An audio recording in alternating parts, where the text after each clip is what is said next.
Capítulo 14.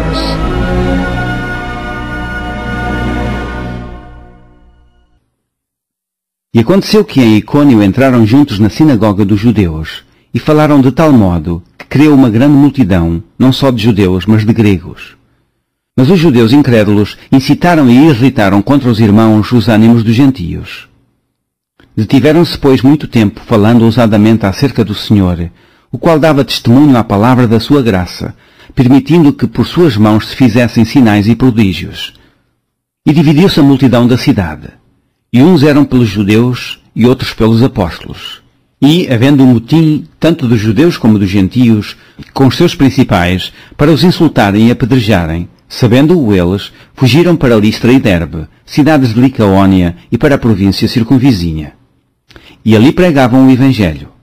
E estava assentado em Listra certo varão leso dos pés, coxo desde o ventre de sua mãe, o qual nunca tinha andado. Este ouviu falar Paulo, que, fixando nele os olhos e vendo que tinha fé para ser curado, disse em voz alta: Levanta-te direito sobre teus pés. E ele saltou e andou. E as multidões, vendo o que Paulo fizera, levantaram a sua voz, dizendo em língua licaónica: Fizeram-se os deuses semelhantes aos homens, e desceram até nós.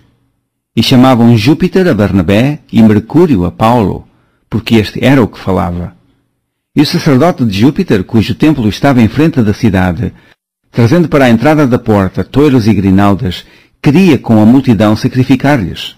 Ouvindo, porém, isto, os apóstolos Barnabé e Paulo rasgaram os seus vestidos e saltaram para o meio da multidão, clamando e dizendo: Varões, por que fazeis essas coisas? Nós também somos homens como vós, sujeitos às mesmas paixões, e vos anunciamos que vos convertais dessas vaidades ao Deus vivo, que fez o céu e a terra, e o mar, e tudo quanto há neles.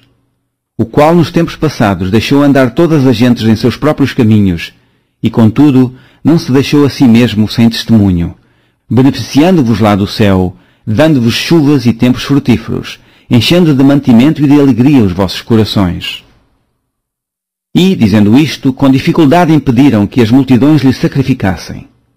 Sobrevieram, porém, uns judeus de Antioquia e de Icônio que, tendo convencido a multidão, apedrejaram a Paulo e o arrastaram para fora da cidade, cuidando que estava morto. Mas, rodeando os discípulos, levantou-se e entrou na cidade, e no dia seguinte saiu com Barnabé para Derbe. E, tendo anunciado o Evangelho naquela cidade e feito muitos discípulos, voltaram para Listra e Icônio e Antioquia, confirmando os ânimos dos discípulos, exortando-os a permanecer na fé, pois que por muitas tribulações nos importa entrar no reino de Deus. E, havendo-lhes, por comum consentimento, eleito anciãos em cada igreja, orando com jejuns, os encomendaram ao Senhor em quem haviam crido. Passando depois por Pisídia, dirigiram-se a Panfília, e, tendo anunciado a palavra em Perge, desceram a Atália. E dali navegaram para Antioquia, donde tinham sido encomendados à graça de Deus para a obra que já tinham cumprido.